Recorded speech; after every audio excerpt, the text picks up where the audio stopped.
Captain America watches as the White House came down, crumbling in flames. Kang the Conqueror looked and laughed at Captain America at his demise. Kang taunted Steve that he will go down in the history books as the President of United States that caused the demise of America. After Steve became the new bearer of the Stones of Merlin and overthrew Hitler's Hydra across the world, Steve was elected as the new president. 40 years have passed since, and no wars have happened in this universe. But suddenly, one day, Kang the Conqueror and a man in iron suit and started attacking America. Waves after waves saw Steve's entire military forces were wiped out. Steve Rogers wondered how things have turned for the worse. He felt himself as a failure to Peggy, and even though he had the Stones of Merlin, he was unable to fend off Kang's attacks. Kang used extremely modern technology and weapons which were way too much to handle for Steve. As Steve lay down injured badly, Kang said that he would spare Steve's life as a lesson for those that opposed Kang. Since this world was already almost ruined by Kang, he felt that there will be no greater humiliation than to let Steve to wander off alone in this desolate world. Kang and the man in iron suit teleported away, leaving Steve. Captain America then screamed in anger, and broken mentally, he wonders about his fate. In our universe, Punisher and Spider-Man were staking out a Magia hideout after receiving intel from Nick Fury that Madame Masik and Hammerhead were planning to trade arms to take control of New York. With Punisher a permanent team of the Avengers now, Nick Fury told Frank that he isn't allowed to use lethal weapons even if he is taking out the bad guys. If he does, he will be brought into custody. The bad guys deserve not to be killed, and the only option for them would be to knocked out and left to rot in prison. Frank was hesitant at first, but felt that as long as he can reduce the number of trash on the streets, he is willing to do it. Nick Fury received info that when the Avengers were temporarily killed by God Emperor Doom, Hammerhead took the opportunity to seize control of the criminal underworld. He wiped out the other small criminal bosses and went head-on with Madame Mask, but decided to strike a truce when the other Avengers were brought back alive due to Molecule Man's powers. Since then, 6 months have passed, and the Nick Fury have been taking down the criminal bosses to put a halt to their activities. With most of the Magia bases wiped out, there is only the HQ left. He dispatched Spider-Man and Punisher to handle them as they are familiar with their fighting style and tactics. Daredevil and Elektra were busy handling the threat of the Hand at Hell's Kitchen, while the Fantastic Four were trying to analyze the quantum portal that they created, causing the original havoc during God Emperor Doom's invasion. Hulk, meanwhile, has gone off the radar after the events when he realized that he was originally killed and his spine was ripped off. Feeling that he wasn't capable of being the Hulk, Bruce Banner started researching on how to amplify his strength, but at the same time maintain his consciousness instead of being a full angry green person. Ghost Rider has gone off saying that there are other souls that he needs to reap, and if there is a grave threat to the world again, he will be sure to help the Avengers. What was left is Spider-Man and the Punisher, who are currently assigned to Nick Fury's task. Punisher said he was still uncomfortable with using non-lethal weapons like stun guns and neutralizers to defeat the Magia, but Spider-Man assured him that changing his battle plan isn't that bad. As Madame Mask and Hammerhead were about to complete the arms trading, the Punisher shot several darts containing sleeping medicine, knocking them out. Spider-Man took out the other guards, leaving only Madame Mask and Hammerhead with their personal bodyguards left. Spider-Man wanted to sneak on them, but Punisher screamed at them saying, "Hey bozos, look at your 6 o'clock," before he came crashing down, kicking Hammerhead in the chin. Frank used his stun gun and stunned Hammerhead. Madame Mask's bodyguards started firing at Frank before Spider-Man webbed their guns and tossed them away. Madame Mask then taunted that the Punisher has chickened out and not using lethal weapons, to which Frank replied that even with his fist, he can take all of them down. Eventually, all the Magia guards and Madame Mask were defeated. Spider-Man felt that their task was a success, but then his Spidey sense was vibrating violently. He saw the Hammerhead using a rocket launcher and shot at them. Spider-Man evaded, and Madame Mask and the other guards were killed in the explosion. Punisher used his stun guns, but were useless against Hammerhead. Enraged, Punisher said that scum like Hammerhead deserves to die, and he picked up a machine gun and shot Hammerhead multiple times, killing him. Punisher was surprised that the guns the Magia used were not traditional machine guns, but were rather too modern for their time. Spider-Man agreed, as it felt like those guns came from a near future. However, with everyone dead, they had no leads on where the Magia got those high-end technological guns. Nick Fury, who was watching from the drone cam, was furious that Punisher breached their agreement of not killing anyone. He and the other agents of S.H.I.E.L.D. eventually arrive, and Nick told Frank that he will be brought into custody for killing Hammerhead. Spider-Man wanted to defend Frank, but Frank told him that he deserves this. After all, the satisfaction of killing Hammerhead, hence ending the tycoon of the underworld, was more than enough. Later that day, Nick Fury received a huge alert coming from the Arctic with the energy signals stronger than their previous encounter with God Emperor Doom. Dismissing it as it was just mere seismic activity, the agents later reported that the signal was still ongoing despite an hour has passed.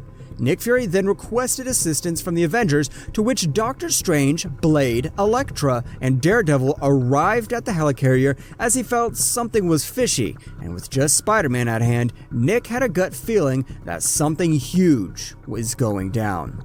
As they arrive at the Arctic Ocean, the signal beeping became stronger than ever. The heroes came down aboard the helicarrier and started scouting the area. There was nothing suspicious found from the heroes. Blade said that maybe it was a decoy to lure them into trapping them in the middle of nowhere. Just then, suddenly, a huge lightning bolt came down, striking near Blade, to which he managed to evade barely. They then saw a man with foreign armor holding a sword and a hammer floating in the sky. The agents of S.H.I.E.L.D. said that the foreign man's signature matched of a divine god.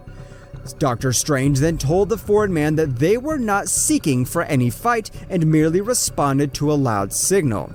The foreign man asked where he was, and Strange replied that he was in Arctic on Earth. The foreign man that said that he was in Midgard and he needed to get back to Asgard quickly. He said that he was the god of thunder, Thor, and in his last battle against Gorr and Null, he was ambushed by a strange entity.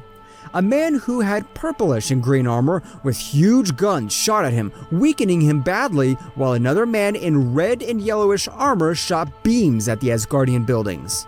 As Thor had used most of his energy in destroying the time platform belonging to Gorr using the power of a star, he was mostly drained and was unable to stop the strange man.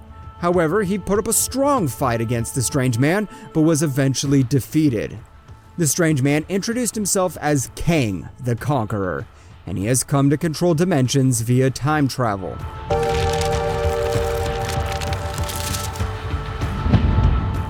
As Kang was single-handling Thor, Heimdall opened the Bifrost Bridge and teleported Thor into there.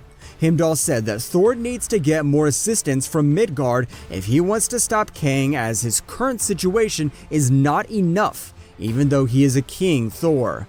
King Thor came down crashing into Midgard and was unconscious. Since then, King Thor was unknown the fate of Asgard. Blade at first refused to believe his story, as he might be another invader like Annihilus. King Thor said that as far as he is aware, Midgard is populated with humans, and no human can help Asgardians like him. Spider-Man was angry at this statement and started shooting webs at King Thor. King Thor easily ripped his webs and asked who are them. Nick Fury came out from the helicarrier and introduced himself as the director of S.H.I.E.L.D. and in charge of the Avengers, a group of heroes who defend Earth from worldly or universal threats. King Thor said that this is a good opportunity to gauge the strength of Midgard's heroes before he started attacking them. Blade, Elektra, and Daredevil tried their best to tie down King Thor, but were unable to do so and was knocked back with his lightning bolt. Spider-Man tried using different tactics to tie down King Thor, while Doctor Strange used his mythic arts to hold off King Thor from using his hammer or swords. As the heroes were struggling to hold down King Thor, he saw something huge and green lunging at him. It was none other than the Hulk himself.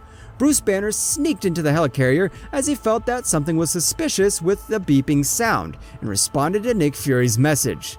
After realizing the Avengers were struggling against King Thor, he didn't want to repeat the same mistake he did when he waited too long to aid them.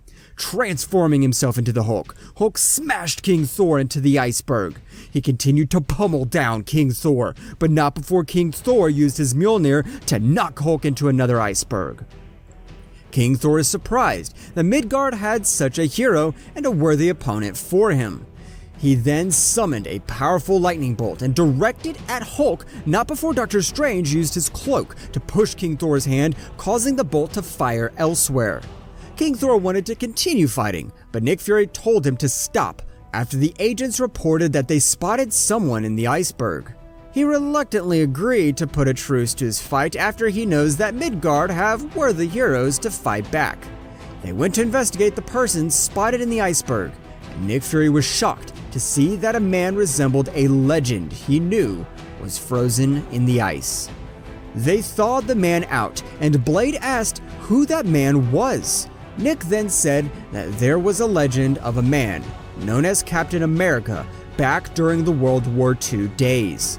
It was rumored that he was a part of the super soldier program and gained many extra traits, causing him to be the perfect soldier. After his last fight against the Red Skull, he had to drive the plane down that held the nuclear bomb into the Arctic Ocean. He was proclaimed dead after they could not track his body. The government decided to destroy all records of Captain America as they didn't want other countries to learn of their secrets. Eventually, news and records of Captain America were gone. After removing Captain America from the ice, they transported his body back to the helicarrier. King Thor decided to follow them as he felt that he might have a chance to return back to Asgard if he follows them. In the helicarrier, King Thor explained more of his encounter with Kang. He added that Kang uses technology that seemed out of this world even for Asgardian technology. Spider-Man then took out the weapons used by the Magia and showed it to Thor and asked him if it looked familiar. Thor agreed and said that it matches one of the weapons used by Kang himself. However, his own weapon was seemingly more destructive as it was able to blast him off his feet several meters away.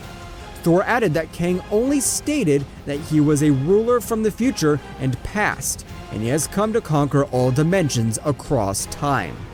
This meant that he was capable of time travel. There was also another man in golden and red armor, according to Thor, who was capable of shooting beams from his chest and palms. Thor said that he isn't sure of the fate of the Asgardians after he was sent away by Heimdall, and there's no way to instantly go back to Asgard unless Heimdall himself opened back the Bifrost Bridge. The agents of S.H.I.E.L.D. ran searches in their database of a man known as Kang the Conqueror, but no results were returned. Worried that Kang will appear in their dimension, Nick Fury ordered the helicarrier to return to New York, and he sent a distress call to summon the other Avengers to the base. He was thankful to Bruce that he interfered and helped them to stop Thor, as now they have retrieved Captain America. Bruce said that he was trying to reach to surpass himself, but has failed over countless experimentations. As the other Avengers, such as Ghost Rider and Fantastic Four, arrive at the helicarrier, Nick Fury informed them of the situation of the imminent arrival of Kang to their dimension. Only Wolverine was not present there, as he said that he had to settle some things with the other mutants. While they have no information on what might happen, Nick said that they needed to be on their toes. He also introduced Thor to the rest of the team. On the other side of the helicarrier, Steve Rogers woke up and was shocked to see that he was in a bizarre place. Everything seemed to advance and alien to him. One of the agents of S.H.I.E.L.D. came into the room and was surprised that he was awoken. Steve, whose memories were still fractured and could only remember the last thing being diving into the Arctic Ocean, asked the attendant on what happened to the war. The agent said that he doesn't understand what war, and that shocked Steve. Fearing that he might be in Hydra's camp, Steve attacked and knocked out the agent. He knew that he had to get the truth on what happened. He does not have the shield, so he used whatever he could get hold of as his weapon. Just then, the alarms in the helicarrier went off as Captain America has escaped from his room.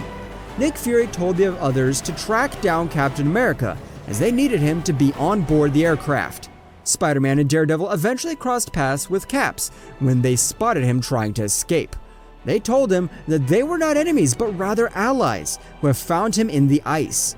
Caps refused to believe and engaged in combat with them. Nick spotted Caps and rushed to him.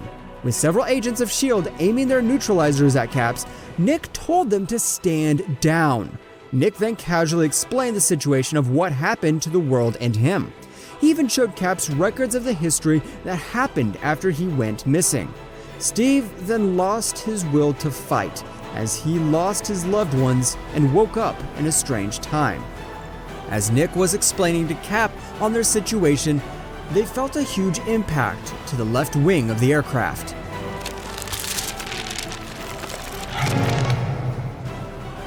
The S.H.I.E.L.D. agents reported they have been struck with a huge missile strike by an unknown source. More strikes followed in, and Nick dispatched the Avengers to scout what was going on. Doctor Strange and Thor went out of the helicarrier to get an aerial scout, while Daredevil and Blade, Elektra, and Spider-Man checked the damaged areas. Captain America was told to wait in the control room with Ghost Rider. Fury ordered the Punisher to be released as things might be dire. Thor saw a huge spaceship, several hundreds of meters away from the helicarrier. He charged towards it, but the spaceship's defense systems activated and shot several blasts at him. Thor deflected it and informed Fury that there is a high possibility that Kang has arrived.